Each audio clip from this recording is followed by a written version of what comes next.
yeah. Please tell me that I can't, that I won't, that I fail, that I'll never make it out, yeah. Please tell me all the bad, never good, fill my head full of every single doubt, yeah. Please say any negative thoughts, I pop off when I hear people say I cannot. I get off to the thought of proving everyone wrong, I won't stop to the top, so you better back off and get lost. I'ma stay loud, stay proud, never running out, never heading south. I'll be spreading out, call it word of mouth, can't put me down, I'll be getting loud. You can have it douse, not what I'm about, have your cloud, it be raining now. I keep making sound, go another round, I'm legend bound, can't stop me now. You don't wanna fuck with me, a slow burn like a disease. Just tell me that I can and I'll show you things that you couldn't believe. Just tell me that I can. Hey guys, Coach Dan here. We did it. We cracked the 100 subscriber mark yesterday or last night or something like that. So big news, I'll give my speech here. No, I'm just kidding. No, it's not super significant, but it was kind of an initial goal of mine to kind of, like a proof of concept, if you will. If you're doing something, I don't know, 100's just a round number, you kind of get to 100. It doesn't mean much, especially compared to people out there that have millions and millions of subscribers, but I appreciate it. I feel that it means that people at least enough are liking enough to subscribe and stuff like that, which I really appreciate everyone who has. And if you haven't, please do so. It's very helpful. For this channel, I want to put out educational content, instructive content, and content that will help people, take their own journey of fitness or weight training or bodybuilding or whatever it might be, and become passionate about it like I am, and give you the tools and any kind of experience that I've had over my career of doing it.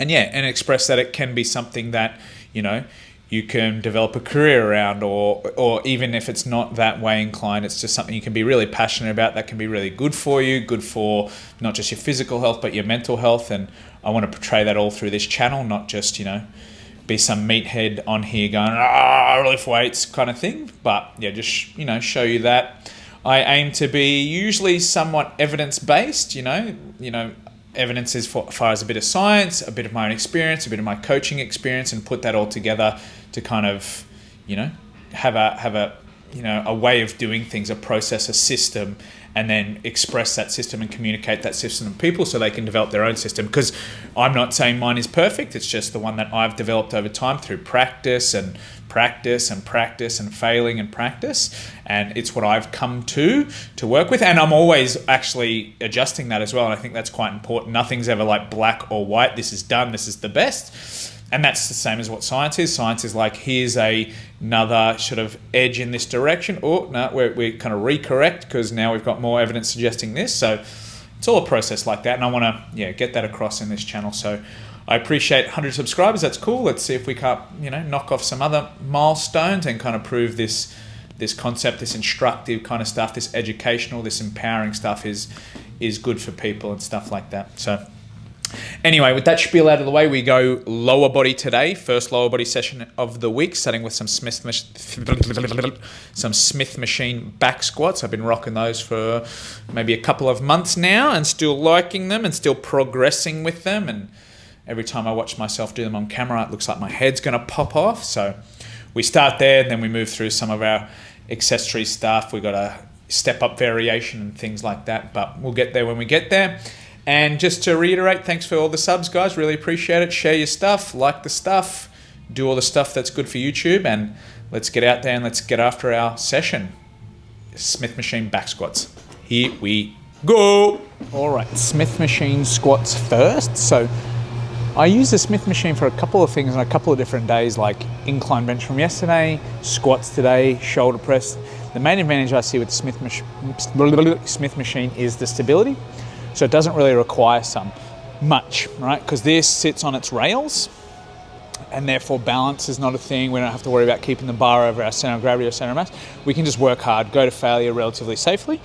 So I like using the Smith machine for my particular goals being muscle growth, to kind of take the stability as any kind of limiting factor out of there. So, people do back squats, they get a lot out of those, and I like them as well. but I normally lean towards things that are more stable these days, so I can just go close to failure without worrying about that balance or stability. Yeah, but again, you can do the other variations of these if it prefers. Maybe some downsides to the Smith machine that people might suggest is it's not quite natural. It doesn't allow you to go through natural movements or the natural bar, blah, blah, blah, blah, blah. I've never seen a massive issue with that. So anyway, to my technique for my Smith machine back squat. So for me, this is going to be as quad dominant as possible. So I do a couple of things to make it such. I set my feet slightly forward. I keep my torso nice and upright. I go through a large range of motion, meaning lots of knee flexion, so I get a good quad stretch. Control the way down, drive up. So one of my common technique faults that I have seen within myself is that I'll squat and I'll shoot the ass up. It's probably making me stronger and able to lift more weight, but for me, my goal is not to do that.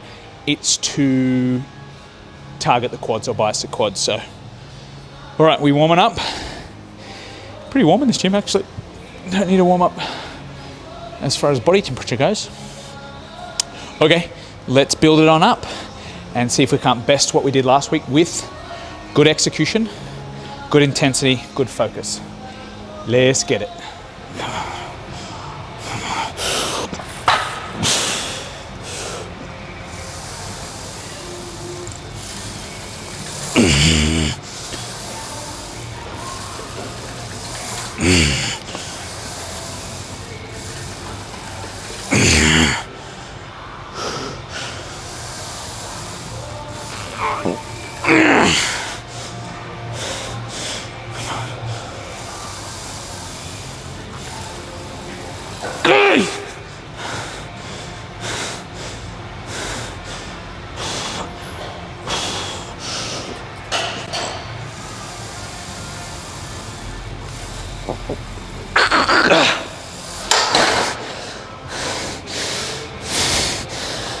Same intensity, same effort, come on.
Smith machine squats done. That went quite well. So that was a rep up on the first set, that heavy set last week. I've added weight from last week for the following two sets for the more lighter or moderate work.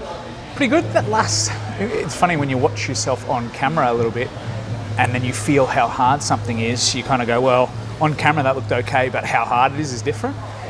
So, I mean, that last rep still looked pretty hard, but last week the fifth rep looked really hard, so I didn't attempt a six. This week I went for the six, so I might have been a bit sloppy, got a bit heavy, but we got it. So we'll have a look and see if it was not too bad. All right, we go to a cable weighted step up. So this is a step up variation that I've been rocking lately. Feels very effective for my glutes. So I do a couple of unique things. I take my foot, so this is my right leg coming across my left body to the left side of my body. So if we're thinking about the glute, a fully stretched out glute is not just hip flexion, it's probably a little bit in towards the midline because of the orientation or how the fibers of the glute run. So essentially hip extension is a lot of the group's job, so that is a stretched out glute. Potentially that's a little bit more stretched out. So for me to get into that position on a step up, I'll angle my foot this way. So this might be like 45 degrees. If the machine is here, angling myself 45 away. I'll then reach across the body. I've got my straps to avoid any grip issues. So hopefully now doing a step up with this kind of positioning, it will feel very effective and a big stretch on my glutes, and that stretch or that training the muscle in a lengthened position seems to be very worthwhile for muscle growth. So I'm kind of ticking that box. It feels good. I think the standard version feels pretty good as well, but this is the one I'm rocking at the moment. So essentially, we're across the body, drive up through the front leg. By the time I kind of reach the cable back to the machine, I want my knee essentially to be in contact with my chest. And again, that just emphasizes a stretched out position of the glute. So this one here, not a lot of knee flexion, a little bit, maybe it gets to about 90, but my hip gets fully flexed and comes across the body, therefore potentially a more stretched glute and more activity through the glute is the goal. All right, we've actually got a pretty heavy weight here, so I might take a couple sets to get there, and then we'll see set one.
Seated hamstring curl. So of late, I've been doing a GHD hamstring exercise. So that'll be last week's lower body. I had that in that, but I'm ready for a switch up. So I'm not getting as much out of that one. It doesn't feel as effective as it once did.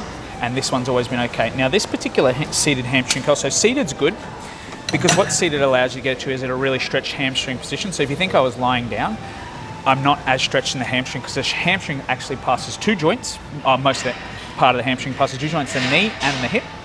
So being in this position, it's like a seated, so we get a pre-stretch. And that, again, that training that muscle in a lengthened position seems to have merit for muscle growth. So we get that pre-stretch.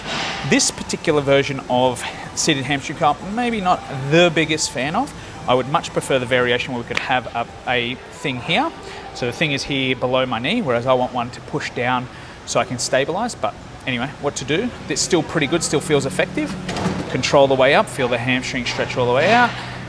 Pull down, stretch, pull down.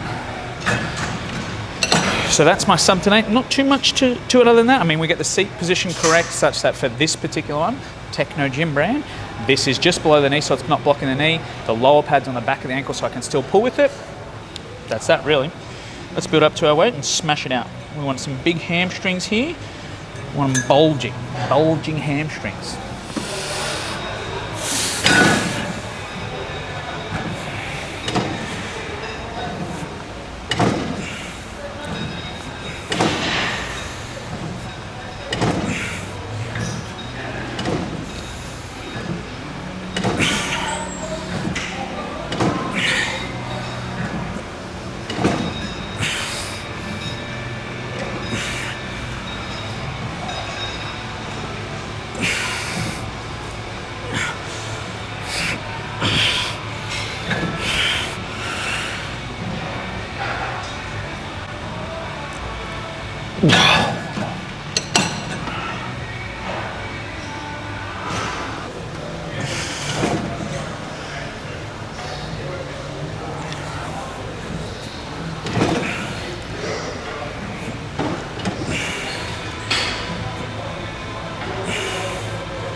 Okay, we cap off the quad work with the leg extension. Now, you think about the quads have done plenty of work up until now, but a significant difference between what we've done up until now and the leg extension is the training of the rectus femoris. So the rectus femoris is one of the quadricep muscles that not only passes the knee, but passes into the hip as well.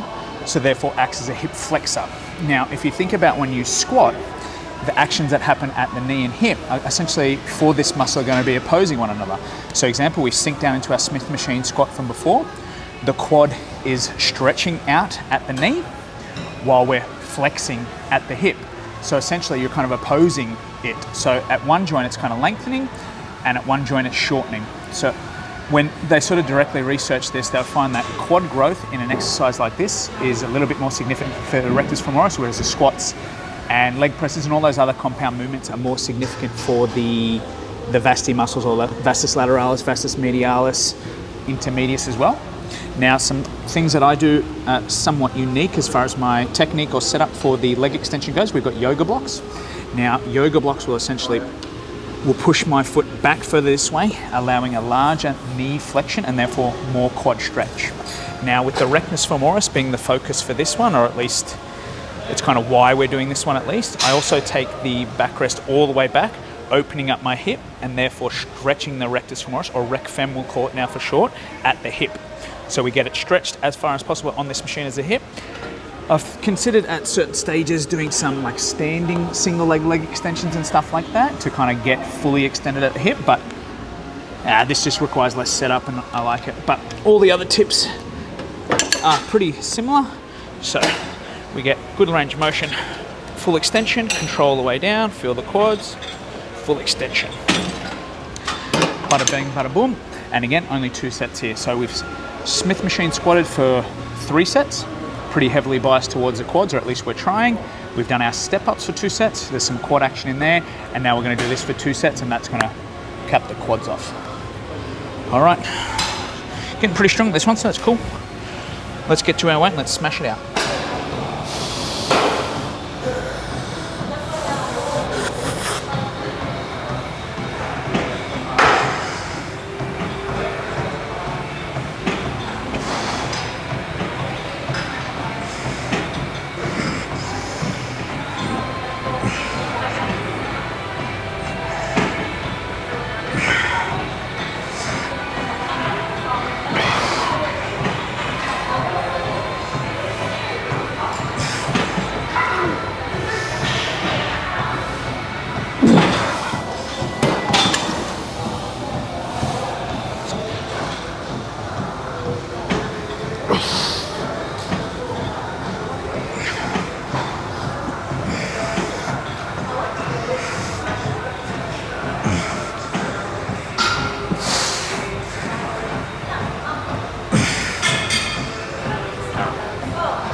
All right, we're changing order a little bit because just some availability things. So we'll do abs first. Now this is going to be an addition or a replacement for an exercise I've been doing, which is the leg raise.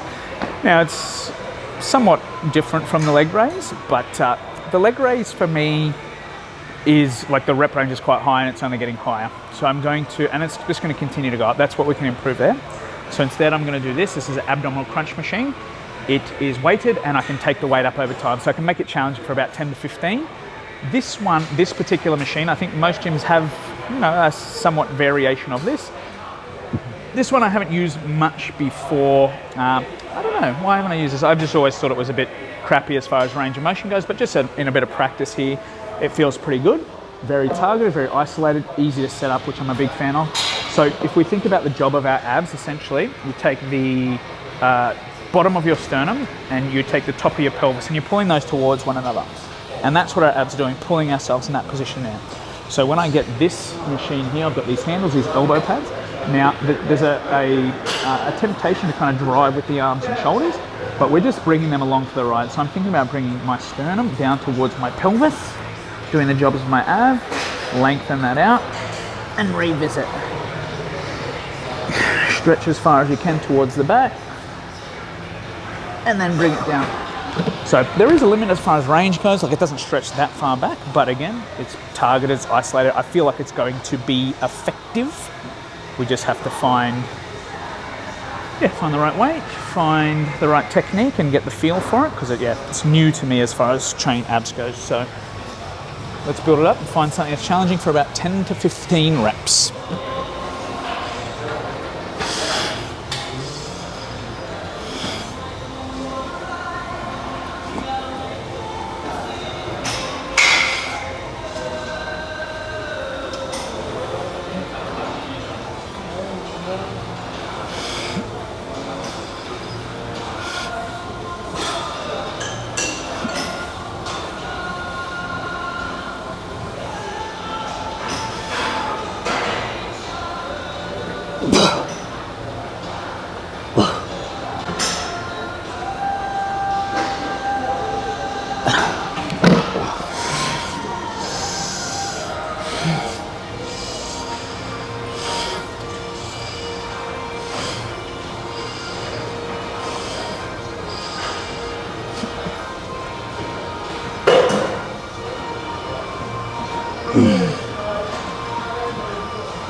So a couple of finishing touches for the legs. So started last week with some adduction work. So adduction being, well, hip abduction, we should say specifically, is that bringing essentially the knees or the femurs towards the midline. So there's a chunk of muscle that kind of, it's like the upper inner thigh, if you want to call it, or groin area. Now for me, quads are pretty developed. But I kind of identified sort of somewhat recently that might be a little bit underdeveloped. So I'm going to start to add in some adduction work.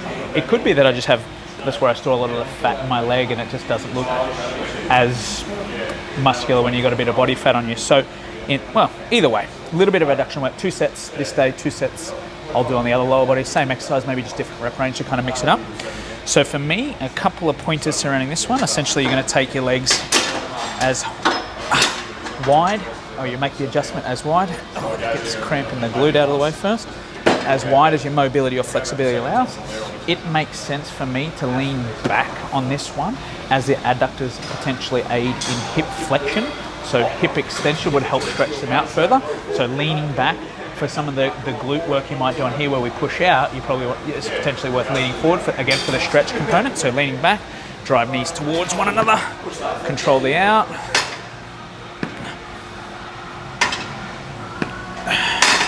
And that's that. So, pretty exciting for me, this one, because I'm quite weak at it. So potentially there's some room to get better. You would think in some of the other leg exercises that these muscles have work, but not as targeted as this. So this is just going to make them a limiting factor. Yeah, 2 sets here. We'll go heavy today and we might go moderate on the second lower body day. So maybe 5 to 10 reps here.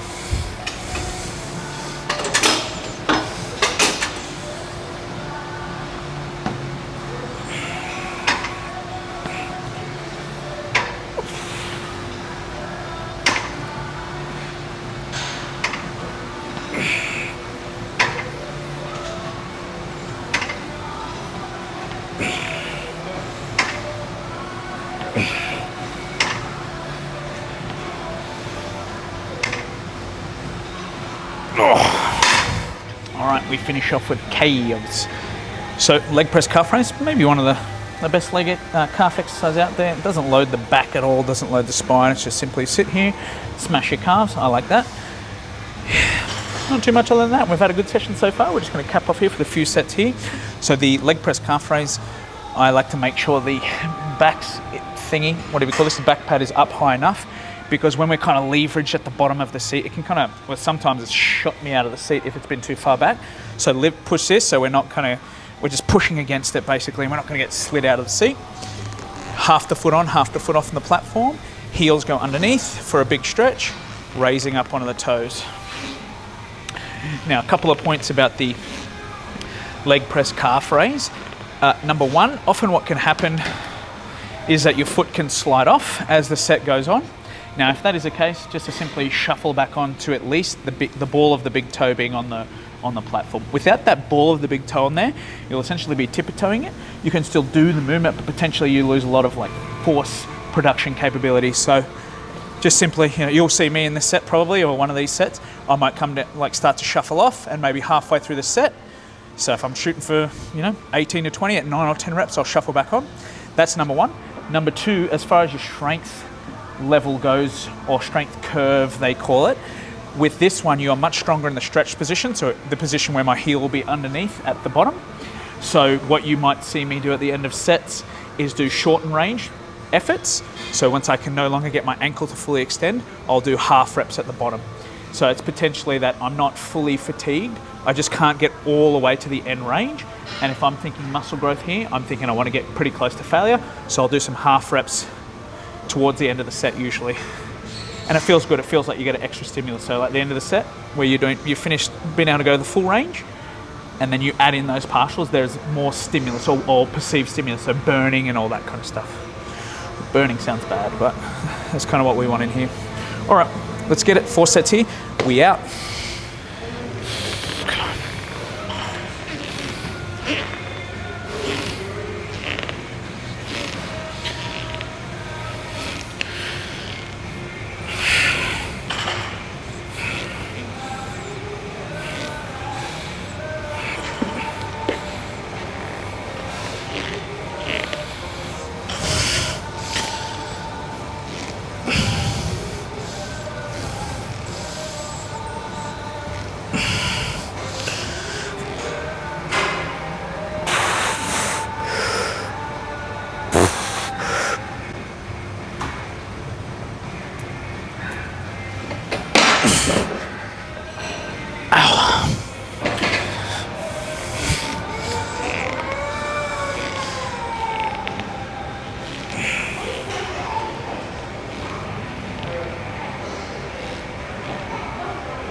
Oofed.